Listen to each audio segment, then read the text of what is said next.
Buenas tardes. Yo voy a actuar simplemente de moderador y antes haré un breve resumen de las ideas básicas del libro de pocos minutos. Sin embargo, quisiera empezar, y no es mi intención, por supuesto, corregir en absoluto a mi amigo Amadeo, citar entre los autores a un grupo de jóvenes que han participado en la confección del libro y que constituye un núcleo de lo que ya es el ala joven de la Fundación Hay Derecho.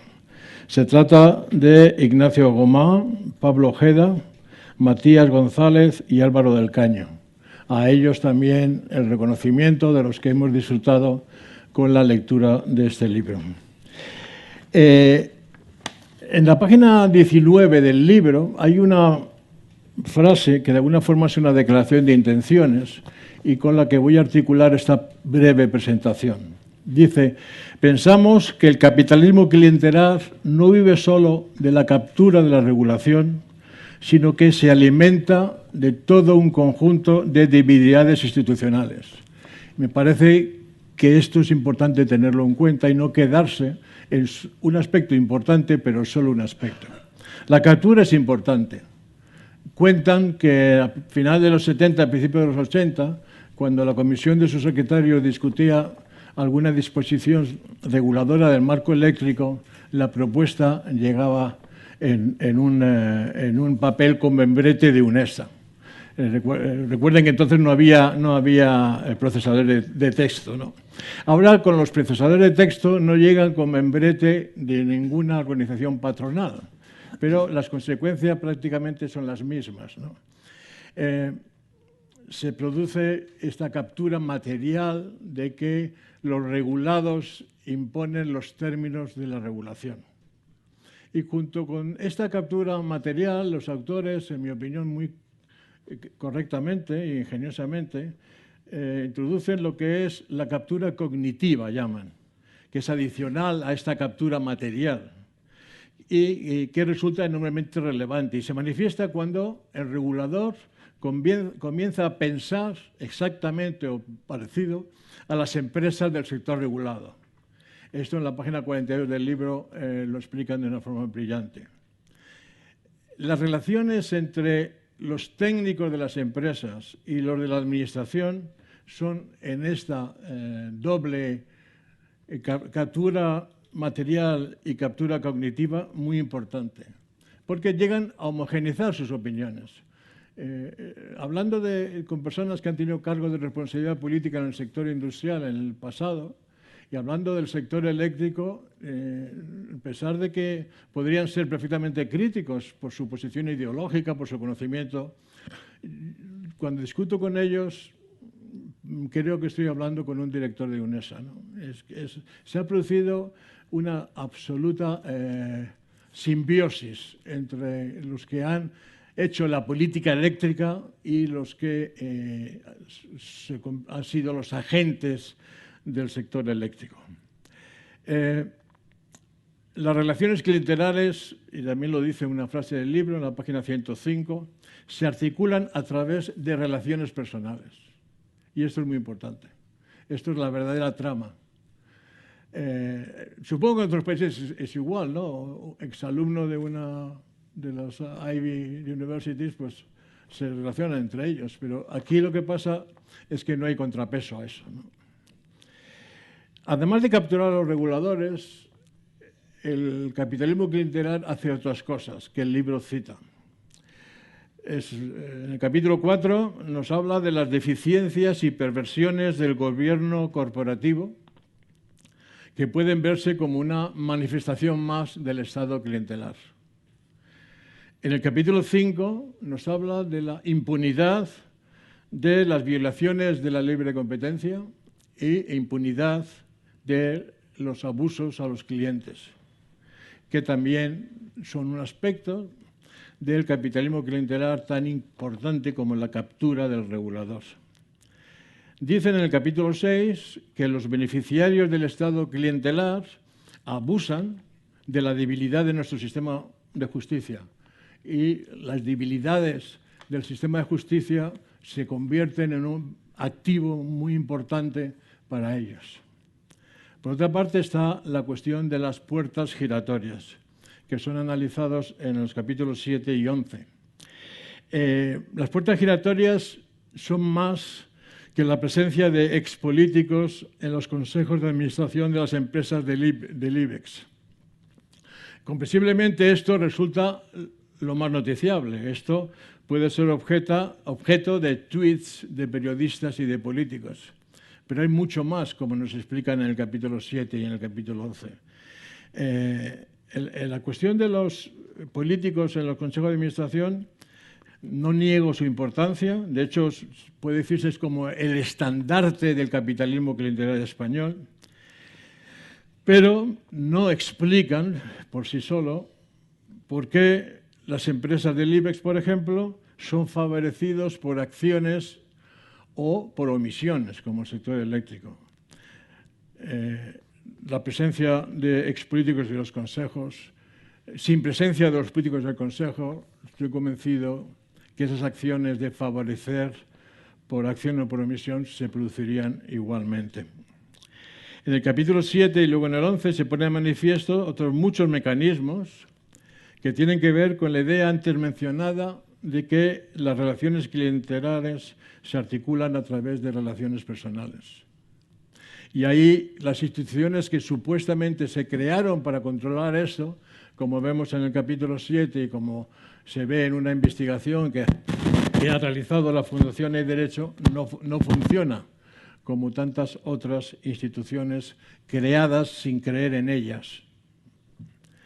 El Estado clientelar, por otra parte, como vemos en el capítulo 11, condiciona y favorece la producción normativa de mala calidad, caracterizada por la total falta de transparencia y la ausencia de la huella legislativa y la huella administrativa en los términos que desarrollan los autores en el capítulo 11, que me parece especialmente brillante.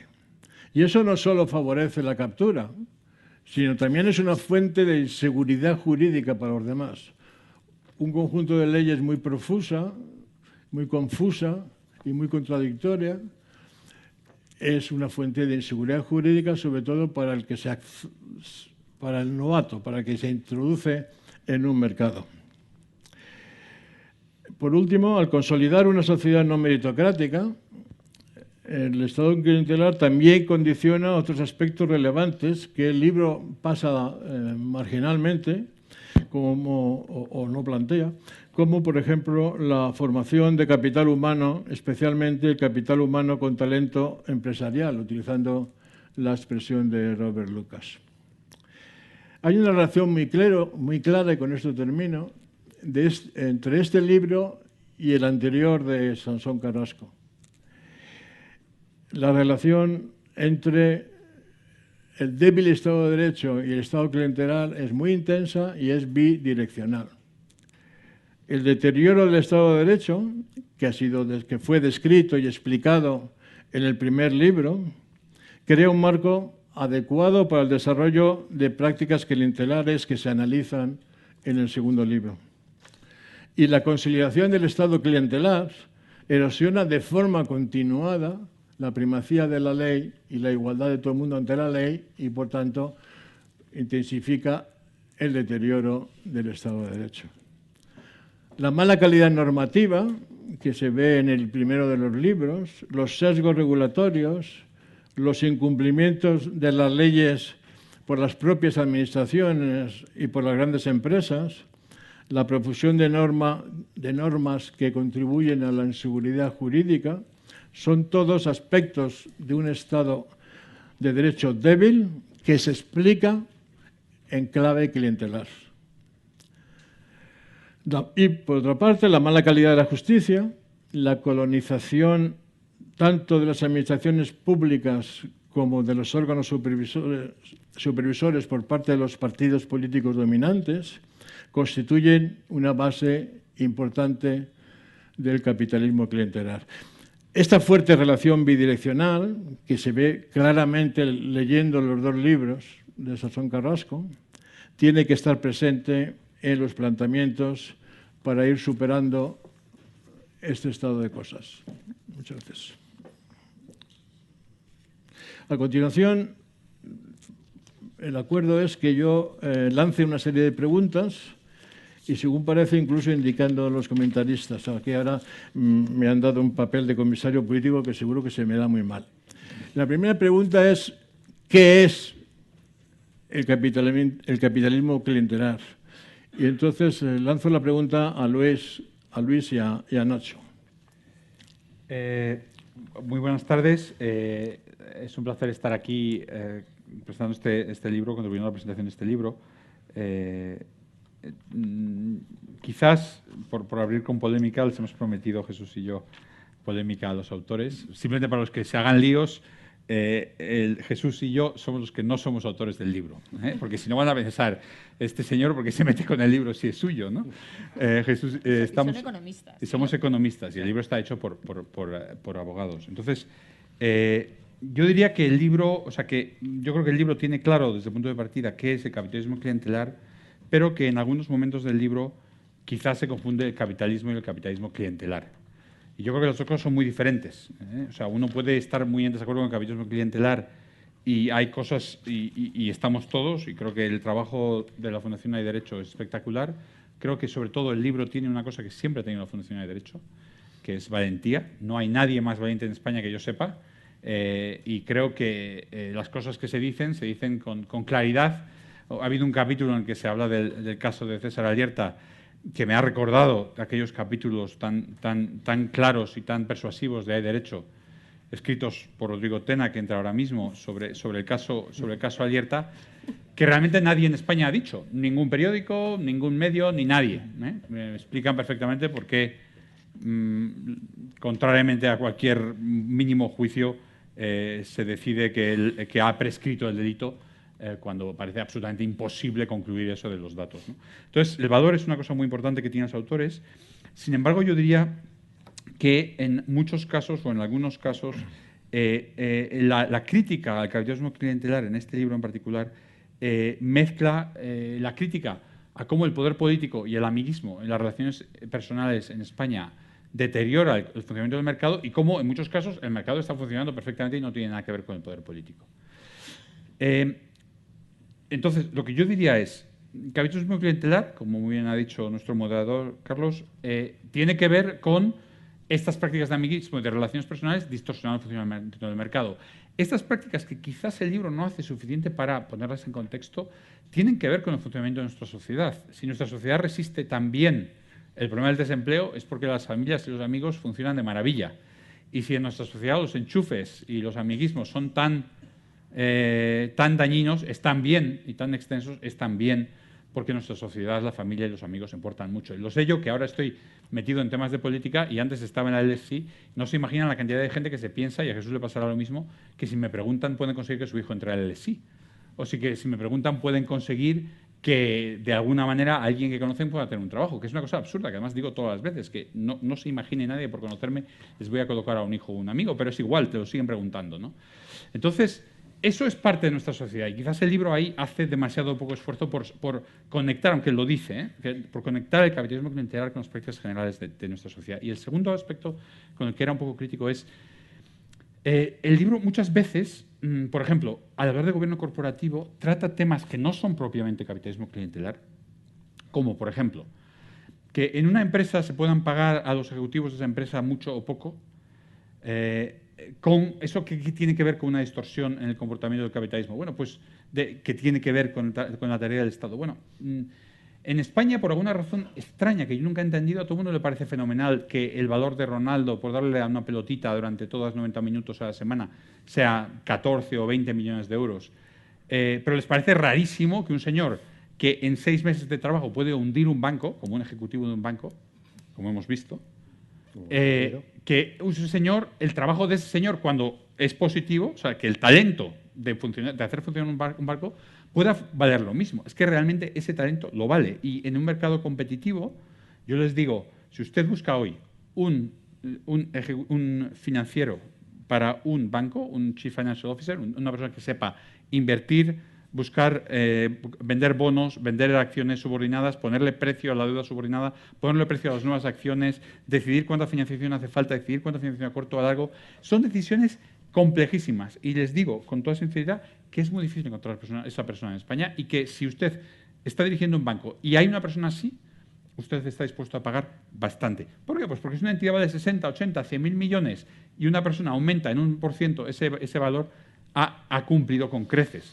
Y prueba de que esto no es una distorsión del capitalismo clientelar, estos problemas de gobierno corporativo, es el hecho de que esos sueldos se pagan exactamente igual en otras actividades, como los deportes, se pagan exactamente igual en empresas que no tienen accionistas, que tienen un solo propietario, como Zara, que Amancio Ortega pone el sueldo que le da la gana y también él paga una cantidad similar por Pablo Isla, que también suceden en otras actividades de mercado en las que no hay accionistas, como por ejemplo bufetes de abogados o gestores de inversiones, con lo cual parece muy raro el papel tan central que toma el gobierno corporativo en el libro. En mi opinión, es un agujero del libro, en el medio del libro, que realmente el capítulo que llaman Déjame que me autorregule, que realmente no encaja, en mi opinión, con el problema del capitalismo clientelar. Dicho eso, creo que el análisis del capitalismo clientelar es muy bueno y que hay muchas cosas que aprender y sobre todo muy valiente. Creo, simplemente por terminar, ¿por qué digo esto? ¿Por qué hago esta crítica? Porque creo que si juntamos todas las cosas que no nos gustan como capitalismo clientelar, le estamos dando munición, estoy casi citando a mi cordial amigo y a veces cordial enemigo, Benito Arruñada, estamos dando munición a los que quieren derribar el sistema entero. Es decir, oye, fíjate todas las cosas que no funcionan, todo no funciona, todo es puertas giratorias, oiga, espera, las puertas giratorias, oiga, cuando uno sabe de una cosa es normal que luego le quieran en otro sitio. Habrá que hacer 2 años entre medias, habrá que poner, pero usted no puede decir que es imposible que esta persona trabaje haciendo estas cosas, sobre todo porque en España no pagamos a los políticos. Lo que no podemos hacer es decir, a los políticos no les pago, porque prácticamente no ganan nada de dinero, y aparte, encima, no les dejo que luego trabajen. Diga, va usted a unos políticos estupendos, con unas condiciones de trabajo así. Un momento, se me ha olvidado recordar mi parte desagradable. Tengo que controlar el tiempo, entonces más o menos 5 minutos Perfecto cada uno. momento, después de que yo hable... Ya, porque estaba todo perfecto. No me había puesto el bonete todavía de moderador, comisario político. Luego le llevo de comida. Eso se llama inconsistencia temporal. Sí. Bueno, lo malo es que has consumido tu turno y el siguiente... Que no. Ese era el plan, Porque es que además te has metido en una pregunta que ya había una pregunta específica, pero me obligas a contestarla. Pero bueno, voy a empezar por el principio. Primero, dar las gracias a la Fundación del Pino, por supuesto, por este acto y también porque nos acogió en su momento cuando hicimos unos seminarios sobre capitalismo clientelar que han servido de alguna manera para, bueno, pues para formarnos nosotros en este mismo tema, ¿no? Lo segundo, aclarar, porque además más o menos nos lo habéis dicho antes, que no somos notarios podemitas, ni catedráticos podemitas, ni nada de eso, ¿no? En absoluto. Creemos absolutamente... Lo hemos dicho de broma. Hombre, ya, imagino, ¿no? Creemos totalmente en el sistema capitalismo y yo creo que diferenciamos bastante bien. Lo que pasa es que a veces da la impresión de que lo vemos desde puntos de vista totalmente distintos, ¿no? Es que, sin embargo... He de decir que a mí me gusta eso, que lo veamos desde puntos de vista distintos, porque con Carlos, que ha escrito su libro, y con vosotros en vuestros respectivos blogs, en el fondo hemos llegado a una conclusión muy parecida sobre el diagnóstico de la realidad desde diversos campos. Otra cosa es que no estés de acuerdo en determinadas formas de expresar las cosas, ¿no? El capitalismo clientelar ya lo habéis definido, ¿no? Desde nuestro punto de vista... se articula desde un punto se articula en un punto central, que es precisamente la regulación. El capitalismo es el sistema más eficiente, por supuesto, de asignar los recursos y tal. Pero necesita, de vez en cuando, de esa regulación. Que esa regulación trate de evitar los fallos que tenga el mercado, que es evidente que a veces se producen. Cuando esa regulación sirve no para arreglar los fallos del mercado, sino para hacerlos todavía más gordos, porque se basan en relaciones de confianza y no en razones meritocráticas de justicia y de mérito y capacidad, pues es cuando se generan ineficiencias todavía más gordas que las que se trataban de corregir. Esa es fundamentalmente la idea. Lo ha dicho Carlos y a mí me gustaría insistir también brevísimamente. En el fondo, el libro es una evolución natural de nuestras propias reflexiones, de nuestra propia concienciación sobre la realidad, partiendo de nuestros modestísimos trabajos jurídicos, en nuestras pequeñas parcelas de desarrollo profesional, hemos llegado a la conclusión de que hay cosas que no funcionan bien, ¿no? En el primer libro hablábamos de esas disfunciones en la administración en general, y en este segundo libro nos hemos dado cuenta, y en eso nos hemos apoyado también en otras lecturas y en otros profesionales, que esas disfunciones no solamente son un problema de justicia, es decir, que la justicia no funcione bien, que los contratos no sean debidamente supervisados, que las agencias controladoras no controlen. Pues todo eso no es que gastemos mucho dinero de la administración, es que al final la economía también funciona mal. Esa es la idea. Entonces nosotros, sin lugar a dudas, lo hemos enfocado siempre desde un punto de vista regulatorio. Me adelanto un poco a la pregunta, ya que lo has planteado tú, que en relación al tema del gobierno corporativo, sin embargo, yo lo considero interesante, porque lo que se hace es reflejar, hacer un paralelismo a lo que ocurre en el mundo de la política y a lo que ocurre en el mundo de las empresas. En el mundo de la política lo que ha ocurrido es que el poder se ha concentrado básicamente en el Ejecutivo, por una serie de razones largas de explicar. Y también ha ocurrido ello en el mundo de las grandes empresas, también por razones técnicas, profesionales, probablemente han de ser así. Hay un cierto paralelismo en esa función y creemos, no que no tenga que cobrar la gente lo que tenga que cobrar, a mí me parece fenomenal, y si me lo pagan a mí no te digo, yo encantadísimo, que gane el mejor, eso por supuestísimo, Ronaldo, el presidente del Popular, el presidente del que sea, eso nos parece bien. El problema está cuando en la determinación de los sueldos, de lo que cada uno cobra, de sus respectivos incentivos, hay un conflicto de intereses. Ese es el tema. El tema es justamente ese, es un tema de regulación, no es un tema de que gane mucho o poco, no se confunde para nada, yo creo, lo que es el capitalismo con lo que es el capitalismo clientelar. Es que en la legislación española, en el libro se trata someramente porque no puedes hacer un tomo para cada cosa, pero lo hemos tratado, lo digo yo además en el blog, hasta hace bastante poco era perfectamente legal que en las sociedades anónimas y en las cotizadas también el sueldo de los consejos de administración se fijara por el propio consejo de administración. Y que no tengo nada más que decir. O sea, ya está dicho. ¿Qué va a ocurrir? Pues que los señores van a poner su propio sueldo con los incentivos que correspondan. Se ha hecho una reforma, que podemos hablar de cómo se ha hecho la reforma, hay una pregunta para eso, sobre este tema, que es del libro de capitalismo clientelar. Y al final, más o menos, pero se lo siguen fijando igual. ¿Qué conclusión sacas de eso? Pues la conclusión que sacas es que cuando uno se pone su propio sueldo, se lo va a poner probablemente pues mejor de lo que debería. Y cuando además tú consigues, porque tienes influencia en quien hace las leyes, que las leyes se hagan exactamente como tú quieras, pues vamos a seguir igual. Esa es la explicación. Es un tema no económico de que deben ganar 10 millones, 60 millones, lo que sea, sino cómo se lo han fijado. Acabamos diciendo, por supuesto, que eso tiene relación con el capitalismo clientelar por una cosa obvia, porque hay determinadas empresas que son sistémicas. Entonces, al final, si como consecuencia de unos incentivos adecuados se van a la porra, oye, al final lo tengo que pagar yo, o el de al lado, o los clientes, o los...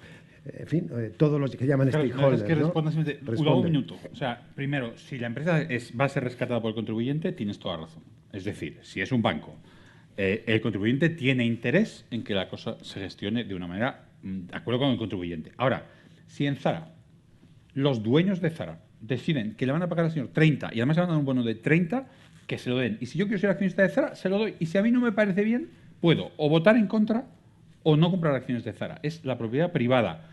Es muy diferente el caso de un banco que va a ser rescatado. No, es que en una situación de competencia es así como funciona. Si el gobierno corporativo es malo y si la gente abusa de su posición, esa empresa irá mal y esa empresa perderá dinero y la gente no querrá comprar las acciones. Mientras que si una empresa o bien monopolizada, en un sector regulado en el que le hemos dado un monopolio, o bien una empresa que al final va a ser rescatada como un banco, ahí sí el contribuyente tiene algo que decir. Pero yo creo que esa distinción crucial no la hacéis. Entonces, si yo tengo una tienda y quiero tener a un gestor en la tienda que va a ser el que va a vender y le quiero pagar 50.000 euros o 500.000 euros, es mi problema. Usted no tiene que venir aquí a decirme, oye, tú te has sentado aquí y le has puesto el sueldo que te has querido. No me fastidies, claro que le he puesto el sueldo que he querido. No es exactamente eso. Porque es que si fuera verdad que el que lo pone es el socio, vale, pero es que no es así. El consejo de administración, que es el que ha puesto el socio. Claro. Bueno, Pero eso es precisamente el argumento de Luis, que si uno mira a las empresas en private equity, ve que los sueldos en private equity, que hay un señor que controla la empresa, los sueldos de private equity son más altos en Estados Unidos. Es que hay cero evidencia que los problemas de gobernanza corporativa sean de primer orden, que se puede encontrar un ejemplo aquí y allí de un problema de gobernanza corporativa. Pues quizás. ¿Que es importante? ¿Es un primer orden de explicación de la realidad? Yo creo que no. Hombre, yo lo que creo es que si partimos de la base o si acordamos que la crisis financiera, en buena parte de la crisis financiera, ha estado un problema de gobierno corporativo, no, la crisis, no, la crisis financiera ha estado un problema de incentivos incorrectos a través a través de un gobierno, de unos estados que implícitamente garantizaban too big to fail a las empresas.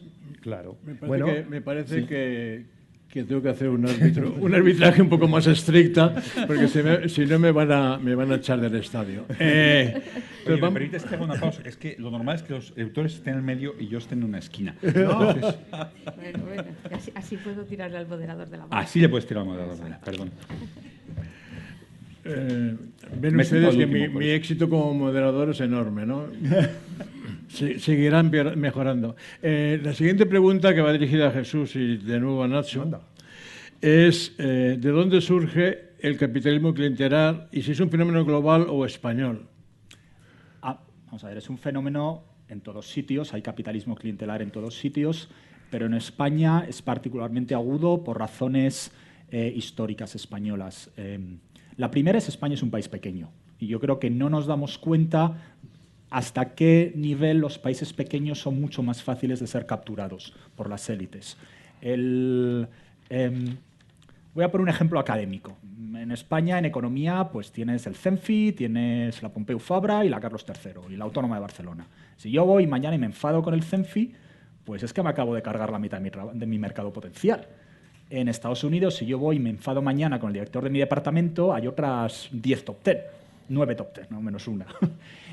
Esto implica que en España, por un motivo de tamaño, sea mucho más difícil tener una distancia entre distinta gente. Es decir, al final del día yo miro a mis compañeros de ICADE y resulta que hay cantidad de ellos en buenas relaciones de poder. Y no voy a nombrar ninguno en particular, pero... Estoy que estás peleado con ellos, pero bueno. Bueno, no, Paco de la Torre era mi compañero. Paco de la Torre es compañero mío de clase y compañero de la mili, todavía más. Desde Focuma, claro. Pues es que el problema es que es España. Si tú tienes un país con 44 millones de habitantes y tú has ido a una buena universidad, las probabilidades de que tus compañeros de universidad estén en una posición importante el día de mañana son mucho más altas que en un país como Estados Unidos, que tienes 320 millones de habitantes. Y, por supuesto, además eso es el argumento que le digo siempre yo a los que quieren, en vez de ser 44 millones, ser 6 millones y que de alguna manera eso vaya a mejorar su gobernanza corporativa. Les digo, bueno, es que vivís en vuestro propio mundo de Bambi y Alicia. Entonces, hay un problema primero de tamaño de España, pero hay un segundo problema y es que la economía española ha sido una economía históricamente muy intervenida y ha sido una economía donde además, por ese nivel de intervención que ha habido desde hace muchos siglos, la gente es instintivamente contra el mercado. Si yo, por ejemplo, voy mañana y digo, pues es que...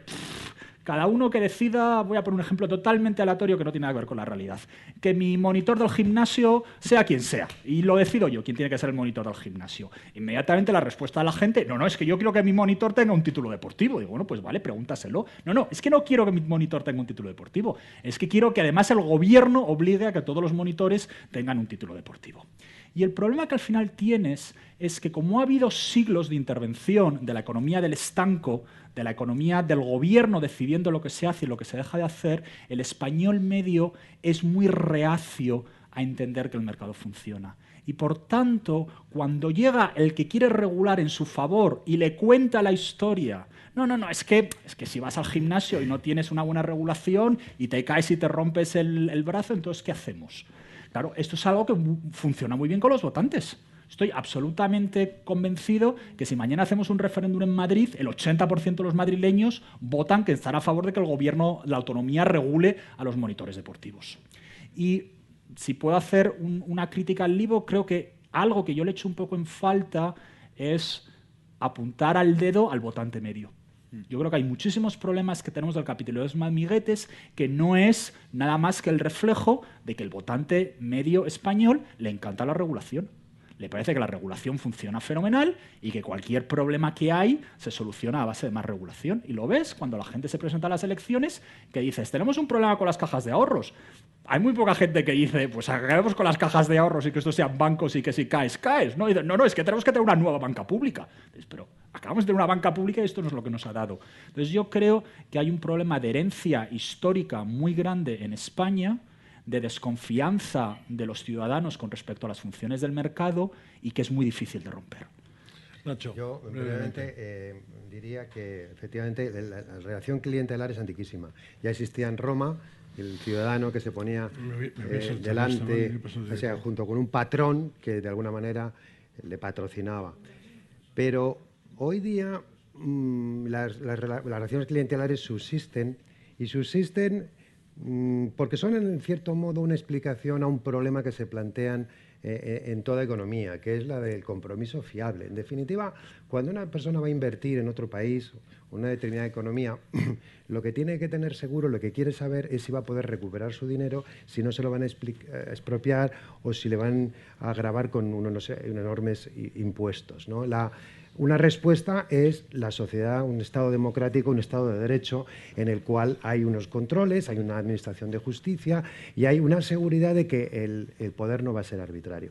Pero hay determinados países que a lo mejor no pueden tener este sistema equilibrado, un rule of law. Entonces, bueno, pues un second best para conseguir este mismo efecto es el capitalismo clientelar. Es decir, bueno, la recuperación yo a lo mejor voy a tener la seguridad de que no me van a privar de mi propiedad, que no va a ser gravada con enormes impuestos, que no me van a expropiar, porque yo tengo una relación directa con aquellos que hacen las reglas. Y además de ellos, de alguna manera, participan también en las rentas que se generen con esto. De manera que, bueno, es una explicación económica de que esto haya existido en otros tiempos, que son, en definitiva, una base de lealtad y una base de amistad más que la base de mérito y de Estado de Derecho, ¿no? Es una explicación, pero nosotros lo que pensamos es que esta forma de funcionar pues es en términos económicos malísimos, porque en definitiva se va a jugar a mucho más corto plazo, no vas a tener la seguridad, no van a ser los más eficientes los que participen de ese capitalismo clientelar y bueno, en definitiva nuestra economía a medio plazo va a ser peor de lo que es, ¿no? Y sobre todo, quizá, como tuvimos oportunidad de comentar en unos seminarios que se produjo aquí, una profesora nos decía que, claro, lo peor es estar ni en un mundo ni en el otro, porque si tú estás en el mundo del capitalismo clientelar y ya sabes que todos son con relaciones de confianza y de lealtad, dices, bueno, pues ya sea lo que atenerme, funcionaremos así. Y si son de Estado de Derecho y de un Estado democrático, bueno, pues ya sabes a qué atenerte. Pero cuando no sabes si estás en uno y en otro, es el peor de los mundos, porque no tienes ni uno ni otro. Y quizá en algunas ocasiones da la impresión de que todavía nos encontramos en España entre un mundo y otro, ¿no? Bueno, decía Gordon Brown que la construcción del Estado de Derecho solo es difícil los primeros 500 años. Que a partir del año 501 ya es mucho más fácil, ¿no? Pero déjame, solo un ejemplo para concretar lo que decía antes. 75 solo. Sí. Nosotros en Nada es Gratis hemos hecho muchísimos posts sobre plagios, ¿no? El famoso plagiador de la Juan Carlos I. No tienen audiencia. En cuanto ponemos un post de plagios, nosotros controlamos la audiencia con mucho cuidado y hacemos un análisis muy detallado. En cuanto ponemos un post de plagios, no le importa a la gente. En cuanto pongo un post, la economía de Cristiano Ronaldo, se nos cae el servidor.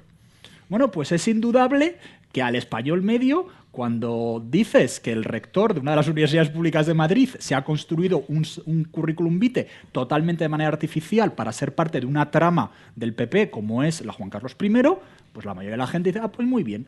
Pero si en cambio dices que Cristiano Ronaldo y sus problemas Leroy James el otro día, no sé qué jugador de baloncesto, tenemos 5.000 entradas inmediatamente. Y esto es un problema de los españoles, no es un problema de los políticos.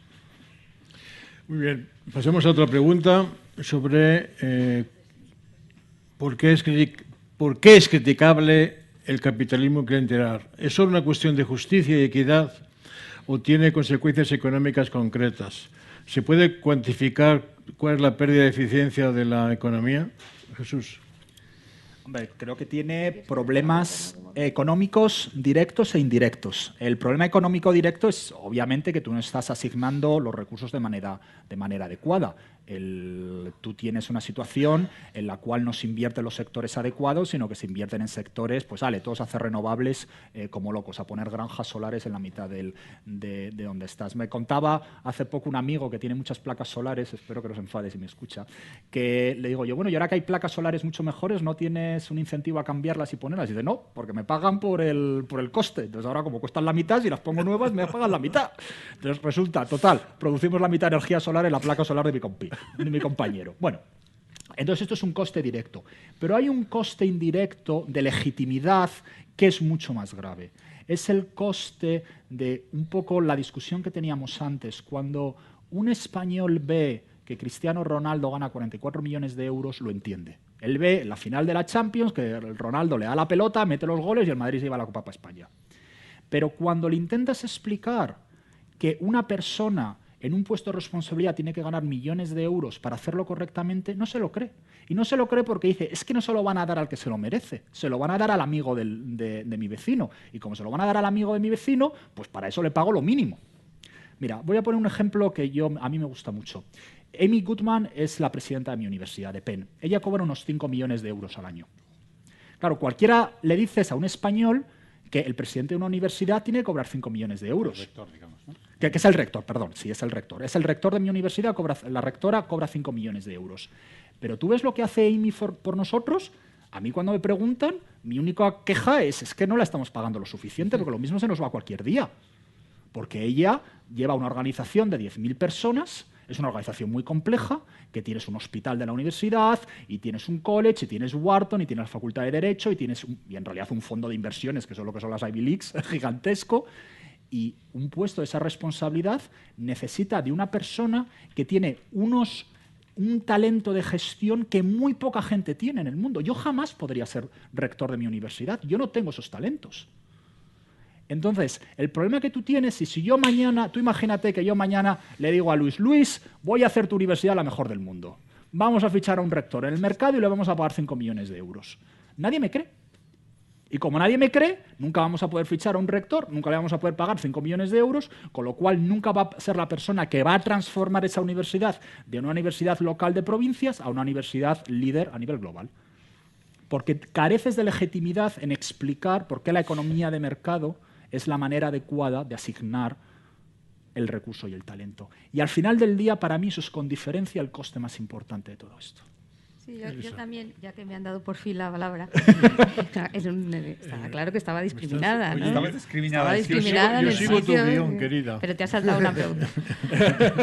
No, que yo por seguir un poco lo que decía Jesús, también nosotros como juristas, esa era una preocupación muy, muy grande, ¿no? El coste, digamos, en términos tú ya lo has llamado de legitimidad, nosotros hablamos de justicia, ¿no? En el sentido de que tú estás viendo continuamente pues personas que no tienen la experiencia, la formación y los requerimientos, y que eso está haciendo que las cosas funcionen mal. El sector público, que es lo que yo mejor conozco, pues por ejemplo las empresas públicas, es que todos los días vemos casos asombrosos de directivos que evidentemente han llegado allí, bueno, pues porque estaban bien colocados en el partido, se les deben favores. Claro, eso desmonta tremendamente cualquier legitimidad de asignación de recursos, de por qué hay que pagar más, que estoy de acuerdo con vosotros, pero claro, el problema es que cuando tú dices eso, nosotros también tenemos nuestro público, la gente lo primero que dice es, hombre, pero no será estos, claro, cómo han sido seleccionados, cómo son los rectores, y espero que no haya ninguno en la sala, de las universidades públicas españolas. Son todos horrorosos. Empezando, por ejemplo, por el famoso rector plagiario. Es que, bueno, pero quiero decir... El sistema es... Y entonces la gente, lógicamente, porque también hay que entender un poco, confunde todo, ¿no? Y dice, claro, es que ¿cómo vamos a pagar más a estos políticos, a estos rectores, a estos presidentes de empresas públicas? Esto es imposible. Entonces, nosotros lo que intentamos también un poco destacar en el libro es ese tremendo coste de, no sé llamarlo, a mí me gusta hablar en términos de justicia, ¿no? Porque somos juristas, que proyecta este capitalismo clientelar. Y que, siendo cierto lo que dices, Jesús, que estoy muy de acuerdo, que aquí hay un componente histórico, es verdad que a lo mejor no hemos hablado mucho del ciudadano medio. Sí le hemos dedicado un capítulo, al final, hablando cuando decimos que la legitimación social de ciertas conductas, y esa sí que es culpa nuestra, hace que se vean como aceptables conductas que claramente no deberían ser. Sí que decimos cosas de esas. Pero sí que es verdad que al final, a pesar de esa ciudadano medio con esos condicionantes, perspectiva histórica, país pequeño, también está este ejemplo que estamos proyectando de cómo funciona nuestro capitalismo. Y a mí eso sí me parece que es una cosa que luego, claro, nos extrañamos de que la gente diga las cosas que dice, pero es que realmente proyectamos ejemplos de capitalismo clientelar sonrojantes y que encima luego, y lo decimos en el libro porque efectivamente somos valientes, te los encuentras, que a mí me gusta la ópera, voy al Teatro Real y está allí en primera línea el señor Alfredo Sáez, que tuvo un problema gordo con una sentencia condenatoria y está allí como gran amigo. Claro, esos son un poco los ejemplos que les contamos a la sociedad y lo que estamos proyectando. ¿No? Yo siempre sobre Alfredo Sáez, hay un ejemplo que no habéis puesto en el libro, o quizás lo tenéis y se me lo he saltado, es cuando Alfredo Sáez se jubila del Santander, El País tiene una página entera explicando su carrera profesional en la que no se menciona la sentencia. Esto es como hacer una columna entera sobre el día que Richard Nixon dimite sin mencionar el Watergate. Dice, no, sí ha estado muy bien, pero resulta que ha decidido irse a casa. O hablar de, no sé, es una cosa asombrosa. Es decir, tenemos el principal periódico del país, y esto como dirían los ingleses, sorry for the pun, el principal periódico de la nación, hablando de Alfredo Sáez y no mencionando su condena. Es una cosa increíble. No es tan increíble. Si has leído el capítulo sobre periodismo clientelar, no, explicamos por qué no es posible hablar de eso, ¿no? Otra pregunta para Elisa y también para Luis, un tema que a Luis le gusta mucho, seguro. ¿Por qué los controladores controlan tan poco en España? Elisa. Bueno, yo creo que esto es un tema que lo hemos trabajado mucho tanto en Nada es Gratis como en Hay Derecho, ¿no? Es el problema de los organismos reguladores. Bueno, lo primero es la politización, ¿no? En el sentido de que, bueno, pues los puestos en los organismos reguladores hasta hace nada, y digo hasta hace nada por ser optimista, tú corrígeme, pues eran un intercambio de cromos entre los partidos, ¿no? Y entonces se nombraba a gente que no tenía ninguna experiencia en el sector. Nosotros poníamos, porque nos parecía maravilloso, el caso del Consejo de Seguridad Nuclear, donde, bueno, pues había una pediatra, y ya no me acuerdo de las titulaciones que tenía, pero eso sí, era gente que había estado en el escaño del correspondiente partido y bueno, ponemos ese ejemplo porque todo el mundo entiende que si hay un problema de seguridad nuclear, pues uno le gustaría tener, como ocurre en otros países, a los mejores expertos de seguridad nuclear al frente del organismo, ¿no? Y no, digamos, a los políticos de turno. Ese es un primer problema, pero lo que nosotros también hemos identificado es que eso permea hacia toda la organización, hacia abajo, ¿no? Y eso también es un tema que se suele ver menos, ¿no? Que es el condicionante que supone una cúpula directiva politizada o con ningún criterio técnico profesional en el funcionamiento de la organización, donde a veces hay técnicos muy competentes, ¿no? Y quizá la última parte es esta el problema adicional que tenemos con una revisión por los tribunales de justicia, pues que muchas veces pues, o no entienden el funcionamiento del mercado o no entienden las sanciones que se imponen. Es tremendamente formalista todo y teniendo en cuenta una cosa que creo que lo decimos en el libro también, que nuestros grandes empresarios clientelares tienen las mejores defensas jurídicas posibles, ¿no? Es decir, al final atacar una sanción de la CNMC, pues bueno, hay legiones de abogados preparadísimos que encontrarán algún fallo que es bastante fácil en el procedimiento para acabarse cargando, ¿no? Todo esto, al final, pues te lleva a tener unos organismos reguladores que regulan poco. Y por poner una cita, que yo también, en una mesa redonda que estaba yo sentada con una persona de la CNMC, pues estaba explicando el funcionamiento de los cárteles en España y creo que dijo algo así como que habían identificado 52 cárteles. Y entonces le dije, pero bueno, entonces hay algún sector que no esté cartelizado, porque yo no sé cuántos más sectores productivos puede haber en España, ¿no? Entonces él lo contaba como que viene el trabajo de la CNMC, que habían identificado tantos cárteles. Y dice, pues, oiga, entonces prácticamente todo es un cártel, ¿no? No sé si Luis, tú puedes completar un poco lo... No, o sea, muy de acuerdo. Creo que esta parte del libro es sin ninguna duda la mejor y la que más bueno, pues está muy en la tradición de derecho. Estoy completamente de acuerdo con Elisa. Primer punto, los organismos reguladores, la CNMV y la CNMC en particular, son los organismos clave. Se han utilizado para dar trabajos a los políticos de los partidos.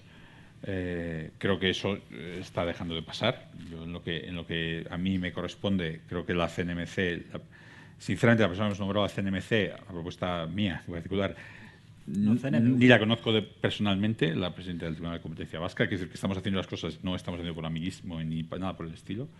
Están buscando gente de nivel y de calidad, y lo mismo la CNMV, etcétera. Pero efectivamente se ha hecho siempre a base de intercambio de compras, a base de colocar a las personas afines.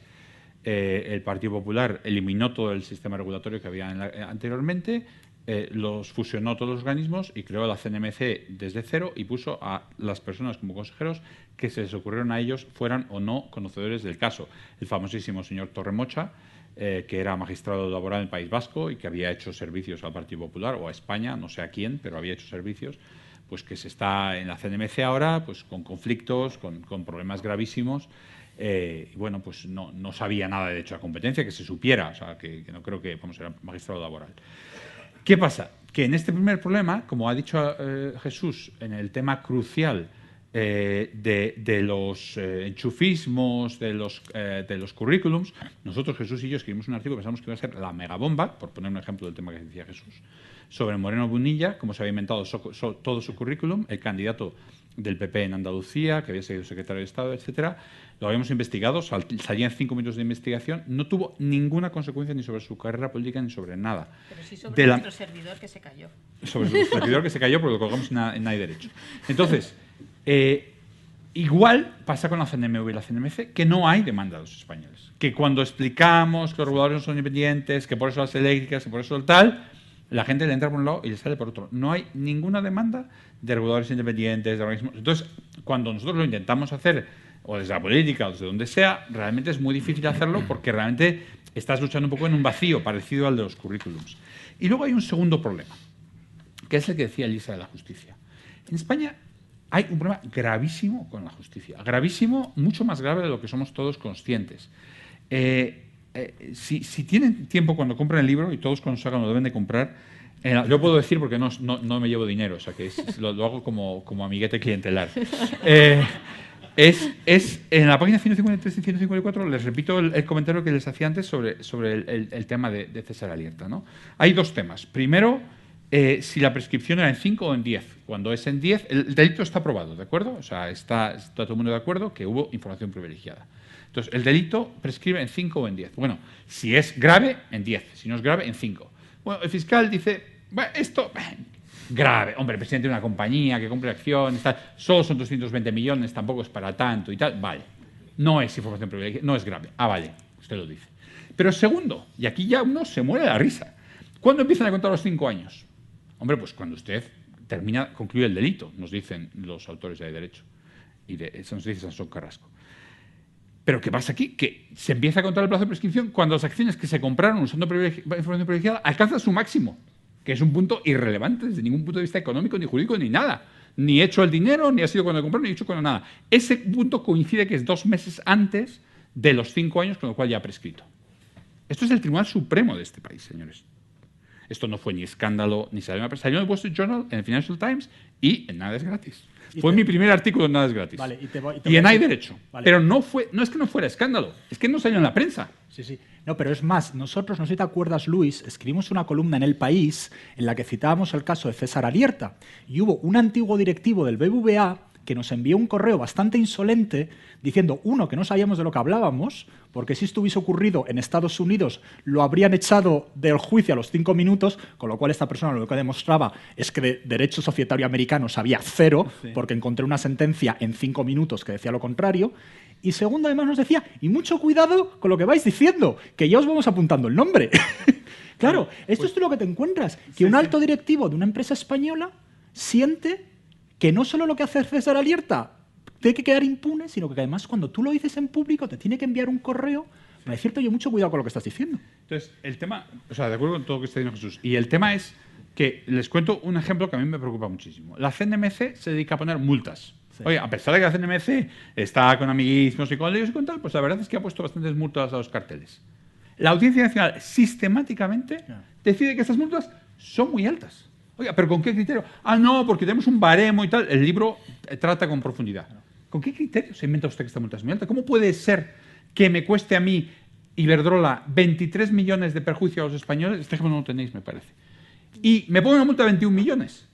No, 23 millones me saco yo de beneficio. Perjuicio a los españoles, de acuerdo con la sanción, 90 millones. Me pone una multa de 21. Oiga, si me he sacado 23 y me pone una multa de 21, como muy bien dice el libro en otro sitio, habláis de un romano qué romano es, que iba por la calle dando bofetadas. Había una tarifa que había que pagar cuando dabas a una bofetada, le daba bofetada, venía su esbirro detrás y iba pagando a los que recibían la bofetada para que no pudieran quejarse, ¿no? Entonces, esto es lo mismo. Usted pone un cartel, abusa de la competencia, hay varios casos en el libro y hay muchos casos más, le pone una multa ya baja de por sí, pero bueno, razonable, llega a la Audiencia Nacional y dice, no, esa multa, ¡puf!, imposible. Esta multa en proporción a los ingresos y tal, no, que pague 400.000 euros. Oiga, pero usted se da cuenta que acaba de ganar con esta conducta, que le han probado millones y millones, que usted le hace pagar 400.000, con lo cual le sale a usted a cuenta incluso cuando le pillan. No es que les haga cuenta en probabilidad, no, le sale cuenta incluso cuando le pillan. No, pero eso era igual que en Filadelfia hubo un momento en que las multas de tráfico eran $25 y aparcar en el centro de la ciudad eran 30. Claro. Pues entonces no apagabas el coche. Terminó con una probabilidad, incluso no me cogen. Entonces, los dos, ¿por qué no conseguimos acabar con esto? Tres en realidad. No les interesa a los españoles. 2, los partidos colonizan los organismos regulatorios. Y 3, por una razón que no sé cuál es, a los jueces no les ha importado este asunto nunca. Les parece fatal que haya... Muchas otras cosas que contáis en el libro les puede parecer fatal a los jueces, pero cuando hay un cartel, por alguna razón que tendrá que ver con lo que dice Jesús, de que históricamente nos parece que lo normal, se sienten 7 banqueros, pongan los precios entre ellos, o los periodistas. Los periódicos han sido un cartel en España oficial hasta antes de ayer. Los bancos han sido un cartel en España hasta antes de ayer. Se dice cartel, yo creo. Sí. Un cartel hasta antes de ayer. Claro, ¿qué pasa? Pues que era todo un cartel y a la gente le parece fenomenal. Y claro, al final los que pagamos... Sí. Déjame que cuente una anécdota, perdona, porque esta es sobre los carteles y decías tú de los 52. Hace muchos años tenía yo un amigo que estaba en un banco de inversiones en Londres y entonces le pide una empresa importante española que le haga una valoración para una oferta pública de acciones. Y entonces sale un nombre, pues no sé, 225 euros la acción.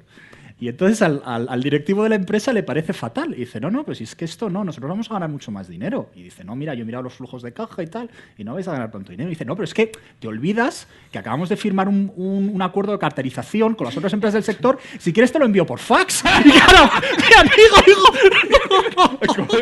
claro, es decir, tienes una nación donde un directivo de la empresa te llama y te dice tan tranquilo que te envía por fax el acuerdo de carterización. Vamos a pasar a otro. Después del gran resumen que ha hecho Luis y de la jugosa anécdota de Jesús, vamos a pasar a otra pregunta.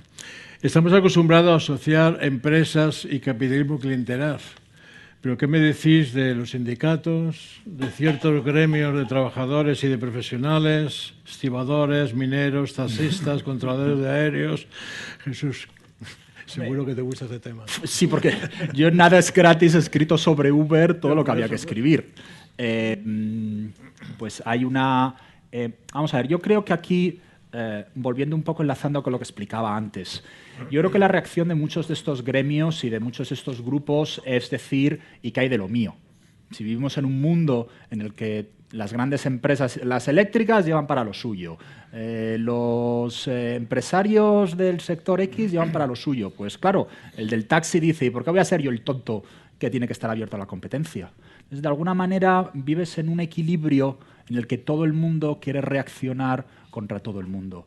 Y hay ese argumento que yo decía antes de la falta de confianza ante el mercado que hace que todos estos grupos vivan de una serie de privilegios completamente inaceptables. En el caso de España, además, y enlazando con el tema histórico, yo creo que hubo un problema, y es durante la transición, por una serie de restricciones de política económica a las que nos enfrentamos todos, se firmaron muchos cheques, ¿no? Y especialmente del 75 al 78 se firmaron muchos cheques a los sindicatos y a ciertos grupos de trabajadores que de alguna manera estamos todavía pagando. Y que España sea un país con un 18% de desempleo, pues lo dice todo. Y es muy difícil deshacer esta situación. De nuevo, imaginémonos simplemente que yo fuera ahora, es decir, que yo estuviese defendiendo un grupo en particular. Claro, el argumento que yo haría si estuviese reuniéndome con el ministro es ¿por qué a mí y no a estos otros 18 antes que a mí? Entonces podrías decir, bueno, o hacemos un boom desregulatorio muy grande, pero claro, eso también tiene muchísimos problemas, o ¿por qué voy a ser yo el que me tenga que tragar el coste? Entonces, yo he sido muy crítico con los taxistas, he sido un gran defensor de Uber en público, pero algo entiendo de su queja, que es, y si no vamos a regular a las eléctricas, ¿por qué sí me vas a regular a mí?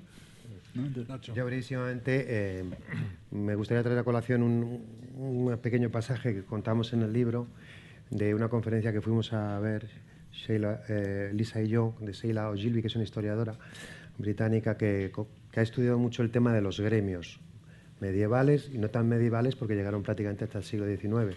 Entonces se planteaba esta autora cómo han podido pervivir durante tantísimos años una institución como los gremios, en los cuales básicamente lo que hacían era, por un lado, tenía cosas presuntamente positivas, que era, se supone, que mejorar la calidad de los productos, pero al mismo tiempo tenían barreras de entrada, regulaba todo lo que era el aprendizaje, y entonces se plantea que cómo pudo sobrevivir si es que tenía realmente efectos beneficiosos en la calidad. Llega a la conclusión, por ser brevísimo, de que no, que lo que hacía era subir efectivamente la calidad, pero también los precios, con lo cual muchísima gente quedaba fuera de poder acceder a determinados productos que eran necesarios. Realmente no era muy meritocrática la selección de los aprendices, sino que entraba quien le daba la gana en el fondo, y que en definitiva al final volvemos a lo mismo, que lo que hacía era establecer ordenanzas a medida, reduciendo en definitiva la competencia. Y cuenta también la anécdota de un telar maravilloso que se inventó en España, que era muchísimo más rápido que todos los que habían, lo fueron a presentar a los gremios de Madrid, que tenía la posibilidad de dar autorizaciones, inmediatamente lo impidieron, ¿no? Bien, esto es una cosa de toda la vida y sigue existiendo. Y bueno, en definitiva, lo que nosotros con este libro pretendemos es llamar la atención. Efectivamente, es una cosa muy poco aprehensible. Es mucho más llamativa la corrupción, el señor que se ha llevado no sé cuántos millones directamente de la caja o ha financiado el partido o lo que fuera. Esta es una realidad que es difícil de aprender por una razón, que es que para unos pocos produce unos efectos enormes y para todo el consumidor son pequeñas ventas, un euro más que pagas en la factura eléctrica, y entonces hay muy poco incentivo para luchar contra ello. Lo que nosotros queremos en este libro explicar es precisamente que tiene una cierta consistencia, una explicación única, hay un cierto discurso, ¿no?, del que conviene que ser consciente porque nos afecta a todos, ¿no? Bien. Elisa y Luis, ¿qué son las puertas giratorias y por qué hay que preocuparse? Pues yo, el tema de las puertas giratorias es un poco también porque ya sé por dónde va a ir Luis, ¿no? Las puertas giratorias, la gente tiene que entrar y salir. O sea, lo que nosotros veíamos en el libro es lo de siempre. Oiga, aquí hay unas reglas de juego que son básicamente las que se establecen para los altos cargos y un organismo encargado de velar para que se cumplan esas reglas de juego, que es la Oficina de Conflicto de Intereses. Claro, cuando empiezas a mirar un poco, nosotros en la Fundación hicimos un informe sobre las autorizaciones que daba la Oficina de Conflicto de Intereses, lo tenemos colgado en la página web, pues claro, lo que ves es que prácticamente se daban siempre las autorizaciones, no se denegaban nunca. Además, le pedimos los datos a la Oficina de Conflicto de Intereses y daba la sensación de que estaban hechos allí, no digo que a mano, porque claro, es que, por ejemplo, en las empresas donde se iba la gente no te decían ni cuál era el sector, ni cuál era el cargo que iban a ocupar. Es una cosa absolutamente muy pobre, que incluso nosotros para hacer el estudio pues teníamos que buscar en el registro mercantil para ver esta empresa de qué sectores está. O sea, claramente la oficina no había hecho ese trabajo, que era velar por el cumplimiento de lo que decía la ley de altos cargos, que podría decir otra cosa, pero de entrada, bueno, pues decía pues, los 2 años, no puede usted ir a sectores sobre los que haya adoptado una decisión. Eso también es típico de la ley española, es tremendamente formalista, o sea, que se considera adoptar una decisión, bueno, pues prácticamente que haya firmado allí en un consejo de administración una resolución. Pero bueno, incluso sin cuestionar la ley, pues bueno, habrá que cumplirla, ¿no? Y lo que nosotros veíamos era un poco que eso no funcionaba, que la oficina no funciona, ¿no? Y luego el otro tema es un poco, claro que está bien que haya entradas y salidas del sector público al sector privado, pero claro, lo que uno observa también es que es más bien siempre del sector público al sector privado, después de haber pasado por la política, y muchas veces, y es por eso queríamos hacer el estudio, a áreas que no parece que hayas adquirido una enorme experiencia, digamos, en tu etapa política previa, ¿no? Es decir, que no hay esa vinculación de decir, oiga, este señor ha aprendido, esta señora ha aprendido un montón y ahora está muy demandada en el sector privado. Esto no era lo que nos salía exactamente, ¿no? Ese era un poco el tema de preocupación.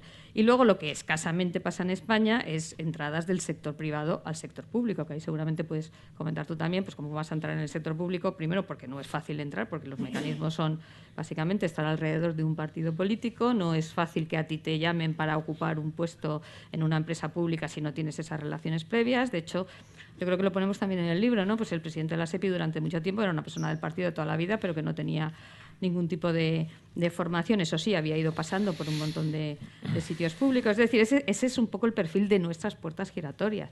Con lo cual, tiene también cierta lógica que en el ciudadano español pues tenga esa prevención contra las puertas giratorias, porque de entrada son absolutamente, lo que uno ve es que siempre llegan los digamos del sector público que llegaban allí porque eran del partido, después pasan a puestos muy buenos del sector privado, y luego porque la regulación que hay pues parece que no se respeta mucho, no se cumple mucho. Dicho eso, yo volvería a hacer el mismo disclaimer. Nosotros estamos a favor de una adecuada relación entre el sector público y el sector privado, pero que tiene que ser con unas reglas de juego que se respeten y que además deben ser transparentes, fáciles, que todo el mundo entienda que es por las competencias profesionales, por la experiencia que tiene una persona y no por las relaciones políticas o las vinculaciones de este tipo, porque eso lo que hace, de nuevo, es que todo el fenómeno de las puertas giratorias quede en entredicho. Siempre es un poco el mismo problema. O sea, cada una de las palabras que ha dicho Elisa ahora estoy 100% de acuerdo. Creo que la regulación española es muy formalista y muy poco y evita completamente, además no se cumple, y evita realmente entrar en el tema importante, ¿no? Que es, oye, estás tratando en tu vuelta al sector privado con los mismos asuntos de los que tratabas en el sector público y estás tomando decisiones que influyen en todas esas... que cuando estás en el sector público puedes tomar decisiones que van a influir en esa contratación futura. Entonces, eso es un problema grave. Y ahora mismo, efectivamente, la Oficina de Conflicto de Intereses no funciona. Yo creo que lo que a mí me ha faltado, o sea, en el comentario de Elisa ha estado muy claro. Yo creo que en el capítulo no lo está, pero a lo mejor Ignacio y Elisa me van a decir, no, está clarísimo, ¿no? Que es esa parte positiva. Y yo, Ignacio, cuando decías en la respuesta anterior y cuando Elisa hace esta respuesta, yo lo que creo es, en el libro lo que falta es la visión positiva de cómo tendría que funcionar esto antes de dar la visión negativa. Es decir, si tú le dices a la gente, mira, la gran empresa hace lo que da gana, el lobby, no sé qué, la prensa está comprada, el no sé qué está, y la puerta giratoria es un chollo para los que tal. Entonces la gente dice, vale, pues esto es un sistema que tiene trampa y nos vamos a otro, lo tiramos a la basura y nos buscamos otro. Entonces yo creo que falta un poco la visión positiva de, oye, también hay empresas de gobierno corporativo y funcionan muy bien y entran en mercados globales y esos sueldos están bien pagados. Y también hay casos en los que una persona de administración es muy buena y sería lógico que luego pudiera trabajar. Esa es la parte que ahora sí que le has dado más y que me parece que falta. Os cuento un ejemplo que no se puede sospechar de que lo diga por simpatía. Por ejemplo, porque es un compañero de clase de Jesús, que es Alberto Nadal, secretario de Estado de Presupuestos, ¿no? Yo tengo que negociar con él todas las semanas o a menudo y tal, pues temas de presupuestos, de todo. Este señor es muy inteligente, está muy formado y probablemente podría estar haciendo lo que le diera la gana, ¿no? Porque realmente pues, es una persona con mucha capacidad. Es secretario de Estado, con lo cual tiene un sueldo mucho menor que las demás personas dedicadas de su promoción con notas similares, ¿no? Ese señor, le estamos diciendo, estate aquí haciendo los números del contribuyente español, que es un trabajo de 1000 demonios, o sea, se sabe si hay una partida en la parte 33 del presupuesto que vale para esto, o sea, ustedes no saben lo complicado que es eso. Le estamos diciendo que lo haga por 4 perras y luego le decimos que cuando él acabe, una persona que es muy brillante y que podría estar trabajando donde quisiera, le vamos a prohibir que trabaje en el sector privado, en actividades que tengan que ver con el presupuesto, con no sé qué, con su cual. Entonces, va a llegar un momento en que este tipo de personas van a decir, ¿sabes qué te digo? Pues que esto del sector público es una locura y que no interesa. Entonces, yo creo que lo que ha faltado en el libro es decir, oye, el que ha estado en sanidad haciendo contratación no puede pasar a la empresa privada haciendo los mismos contratos desde otro lado. Eso es de sentido común y eso lo dice el libro. Pero lo que no dice el libro es el que es una persona que es un crack, que es un ingeniero de caminos, que está haciendo tal, pues habrá muchos trabajos en los que sí pueda trabajar con estas condiciones, que serán... pues no tiene que realmente haber un deber de abstenerse de esos asuntos mucho más claro. Tiene que haber, como Elisa comentaba, una oficina de asuntos de conflicto de intereses que sea verdaderamente independiente. Tiene que haber una regulación que realmente no sea formalista, sino que sea sustantiva. Tiene que haber una cultura de cumplimiento de esa regulación. Tiene que haber una serie de cosas que funcionen. Creo que han identificado el diagnóstico. Lo que quizás yo no he visto suficientemente claro, y estoy dispuesto a que me digas que me he equivocado y que sí que está, es la visión positiva de un mundo que no es el mundo en el que, oye, te mueres, has hecho una oposición, te quedas con 45.000 euros todo el resto de tu vida y nunca te vamos a dejar salir, pero que tampoco es el mundo de el cachondeo de ahora, que efectivamente todos los consejos de administración son ministros que no saben nada del tema, etcétera. Pero que habrá un mundo intermedio que yo no sé si estás... A lo mejor... Puede que no, pero también porque estaba un poco relacionado con la regulación que tenemos, porque una cosa que conviene aclarar, y lo digo porque a mí me han hecho esa pregunta, a mí como abogado del Estado, que además compatibilizo administración con un despacho, es que los que no son altos cargos no tienen problema de puertas giratorias. Quiero decir, el ingeniero de caminos, el abogado del Estado, el técnico comercial que no está en un alto cargo es que se va mañana a una empresa y no tiene, no tiene ningún problema. Entonces, quizás lo que me ha faltado aclarar, sobre todo vista la lectura que habéis hecho, es que esto, digamos, técnicamente hablando, no es una puerta giratoria porque no está contemplada la ley de altos cargos, ¿vale? Entonces, quizás sí se me... Vamos, además me responsabilizo directamente porque el capítulo es mío en este caso, haber hecho esa precisión, que realmente un funcionario que no ocupa un alto cargo no está sujeto a esa Entonces, ¿cuál es tu visión del mundo positivo? ¿Cuál es la solución? ¿Cómo debería funcionar esto de una manera que fuera...? Pues yo creo que mi visión del mundo positivo tiene dos partes. Una, la regulación que sea, hay que respetarla y, sobre todo, tiene que ser seria. Es decir, tienes que ir al conflicto de intereses, porque lo que la ley intenta evitar es el conflicto de intereses. No que si tú has firmado, si estabas en la reunión o si pasabas por allí, ¿no? Eso es lo primero. Eso supone cambiar totalmente la concepción española burocrática de está la firma, no está la firma del ministro. No, o sea, vamos a ver, ¿quién tiene la capacidad de tomar la decisión o de influir en la toma de decisión? ¿Eso qué supone? Tener una oficina de verdad de conflicto de intereses que, horror y pavor, se tiene que mirar caso por caso cuando alguien se quiere ir a un sitio, a ver dónde te vas, si hay conflicto de intereses, tal.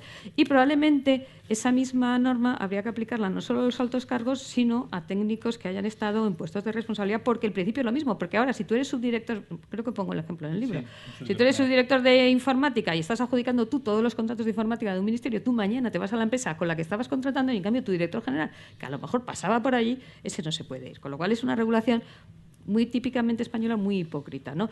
Y luego, efectivamente, quizá la otra parte es, una vez que tú tienes las reglas de juego claras y digamos que se respetan y se cumplen, quedaría todo mucho más claro, porque si no hay conflicto de intereses, ¿por qué le vas a impedir a un señor que se vaya mañana a una empresa a hacer de lo que él sabe, sea ingeniero, sea técnico comercial, sea abogado del Estado? Lo digo porque a mí como abogado del Estado a veces me preguntan, ¿hay conflicto de intereses? Digo, pues hombre, yo me voy a defender a mis clientes en lo que yo sé, mientras no litigue contra el Estado no lo hay. O sea, que soy directamente, digamos, me afecta directamente el tema y quizá tienes razón en eso de que no lo he aclarado lo suficiente, quizá por el prurito de pensar que la gente conocía un poco más la regulación. Muy bien, pues para terminar voy a lanzar una pregunta común a los cuatro y es ¿qué necesitaríamos para dejar atrás el capitalismo clientelar? Los cuatro, el orden me da igual, los cuatro. Creo que vamos a repetirnos un poco los cuatro, pero bueno...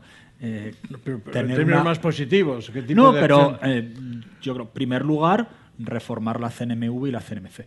Esto es absolutamente fundamental y necesitamos una CNMC que funcione. Es uno de los. Si a mí me preguntas ahora cuál es el principal problema que tiene la economía de mercado en España, es la CNMC. Y hay que solucionar el tema de la CNMC de una vez por todas y tener una oficina de defensa de la competencia como España necesita. Y segundo, el tema de los jueces. Los jueces que se dediquen a temas de negocios tienen que saber de qué están hablando. Una anécdota o una historia que cuento siempre. La gente piensa que la mayoría de las empresas en Estados Unidos se incorporan o se constituyen como sociedad anónima en Delaware porque tienes ventajas fiscales. Esto no es verdad. La Delaware ya no ofrece ventajas fiscales desde los años 20, mejores que las que da Nueva York o las que da Pensilvania. La enorme ventaja de Delaware es que ellos lo que tienen es una Court of Equity, un tribunal de equidad, que se diría. Y el tribunal de equidad lo que tiene es un puesto muy prestigioso entre los antiguos abogados que se han dedicado a temas mercantiles en Estados Unidos. Es una especie de coronación de tu carrera. Y cómo consiste es que si tú eres juez, que queda muy bien porque todo el mundo te llama Your Honor y entonces puedes reservar mesa en cualquier restaurante sin ningún problema, te tienes que comprometer a que si a las 11:55 un domingo de la noche, un domingo te llaman porque hay una fusión de empresas, si hay un problema que ha surgido en el último momento, vas a coger el teléfono y vas a responder y vas a dar una solución que a ambas empresas les va a satisfacer. Y como las empresas quieren esto, las empresas se constituyen en Delaware. Esto en España no va a ocurrir. Necesitas tener unos jueces que sepan qué es el mundo de los negocios y den soluciones a los problemas que los negocios requieren. Y que es un poco lo que decía antes, por ejemplo, Luis, con respecto al tema de las multas. CNMC y jueces. Yo, bueno, lo de Delaware será así, pero algo más debe de tener, porque a nosotros los notarios ya nos lo ponen en la lista de sitios peligrosos, con lo cual alguna falta de transparencia o alguna cosa rara debe de ir ahí para tengamos que estar alerta cuando viene un tío de Delaware. Pero bueno, quizás sea también algo relacionado. Sí, bueno. Bueno, yo, por supuesto, lo que decía Jesús, pues no puedo por menos de suscribirlo, pero bueno, quizá tirar un poquito más, el tiro un poco más amplio. Es decir, continuamos en la misma batalla que llevamos desde nuestro libro anterior. Por supuesto, estos dos organismos son imprescindibles, pero es también imprescindible, por supuesto, que la Administración en general de Justicia no esté politizada, porque al final esa politización lleva a ciertas injusticias políticas, pero también a veces a clientelización. Hombre, no estaría de más tampoco que los partidos políticos funcionaran de otra manera, de manera que controlaran lo que tienen que controlar, no fueran más abiertos, que en general que fuera más inclusivo todo el sistema, ¿no? Que las instituciones controlaran debidamente, hicieran sus checks and balances, hubiera un equilibrio entre ellas, de manera que, en definitiva, tuviéramos ese rule of law, ese Estado de Derecho, que impide, en definitiva, que las relaciones capitalistas se hagan por confianza y por lealtad, y no por creer en un sistema abstracto que sabes que te va a dar la razón si la tienes y que si tienes mérito te lo van a reconocer. Esta es la idea. Luis. Yo diría que las ideas importan muchísimo y los valores de la sociedad. Quizás es algo de lo que yo no hablé en mi libro y en ese sentido este libro es importante y el libro anterior Hay Derecho es importante.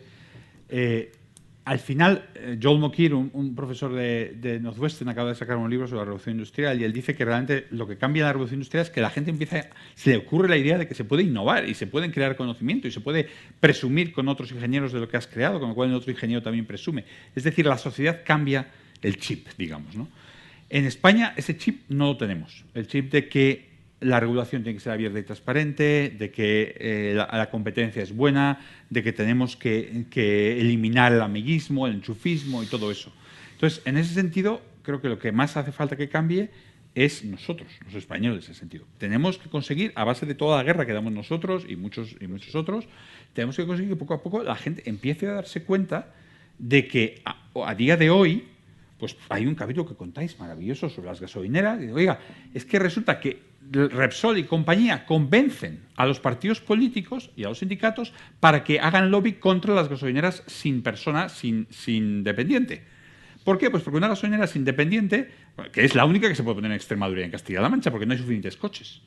Entonces, pero claro, si la pone usted, entonces va a haber más competencia. Entonces, yo esto no lo quiero si soy Repsol. Entonces, si consigo convencer al gobernante de que, qué desgracia, una gasolinera sin nadie que sirva, entonces me voy a poder continuar con mi monopolio, con mi posición dominante en el mercado de gasolina. ¿Qué pasa? Que como ningún español se le plantea la posibilidad de que el precio de la gasolina sea más alto si tienes que pagar a una persona que esté permanentemente sirviendo gasolina y no se le ocurre el problema de la competencia y que a los lobbies les interesa que no haya más competencia, pues entonces todo esto es como, sí, fenomenal, que haya una. Oiga, ¿por qué no quitan ustedes, como yo dije cuando esta revolución pasó, oiga, ¿por qué no prohíben los cajeros automáticos? Que haya una persona que tenga que estar allí dándote el dinero, porque es mucho más seguro y mucho mejor. No, oiga, a todo el mundo se le ve que no tiene sentido, pero era el mismo argumento, exacto, que era que bueno, que es más seguro, que es más... Oiga, además... Entonces, ¿qué pasa? Que tenemos que conseguir, digamos, cambiar cientos de años de una tradición estatista a la que se ha referido Jesús, de una tradición anticompetitiva y pro-regulatoria, y eso requiere no solo, como hace muy bien este libro, la crítica, sino también el que demos una visión positiva de cómo podría y debería funcionar el sistema. Luisa. Sí, yo por terminar en la misma línea que Luis, y ahora ya un poco entonándome la culpa de no haber hecho esa reflexión positiva. Yo sinceramente pienso que si en España nos ponemos las pilas es que nos salimos, porque incluso con capitalismo clientelar como el que tenemos, hacemos las cosas bastante bien, y sobre todo cuando salimos fuera, como salen estos señores que tenemos aquí y otros que salimos también, resulta que te va fenomenal. La cosa es decir, oye, es que nos puede ir fenomenal aquí también, simplemente creyéndonos un poco más que somos capaces de funcionar perfectamente sin necesidad de llamar para que nos enchufen, de colocar al amigo, de pedir un favor, que podemos funcionar perfectamente porque tenemos buenas empresas, porque tenemos buenos profesionales y no nos pasa nada. Y a lo mejor estamos, como dice Jesús, estamos ya al final de esos 500 años que ya toca, y resulta que ahora de verdad podemos tener un capitalismo moderno y nada. Y lo último, recomendar que se lean el libro, que es lo más importante. Y se lee, por cierto, se lee de un tirón, está muy bien escrito, frases cortas, al grano y sin tecnicismos. O sea, que vayan fuera y comprendan.